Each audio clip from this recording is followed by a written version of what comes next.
This time, let's talk about how to teach this topic that is suited in our new setup. Most of us micro-teachers are using modular distance learning, and some of us are using blended learning, wherein combination of modular and online learning.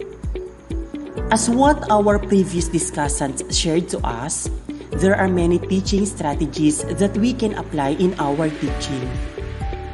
We have visualization,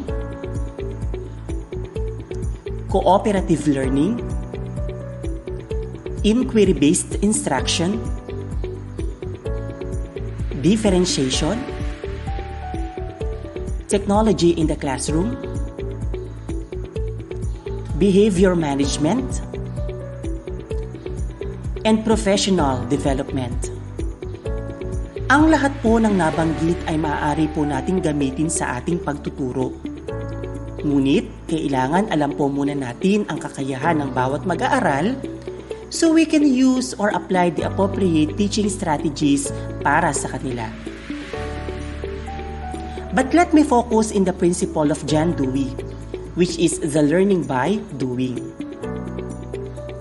Learning by doing is the process whereby people make sense of their experiences, especially those experiences in which they or our pupils actively engage in making things and exploring the world.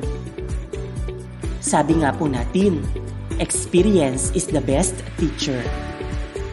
In the principle of learning by doing, we let our pupils explore the real world.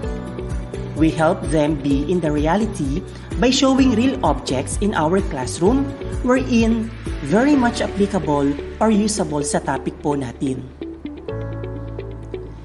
Studies have shown that kinesthetic learning, where student carries out physical activities rather than listening to a lecture, is the most popular type of learning, with student doing helps them to gain a better understanding of the material.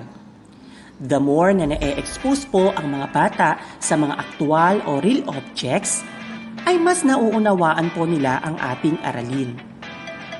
Since we are in the new setup in educating learners because of the pandemic, we must be creative, innovative, and flexible enough in our teaching strategies.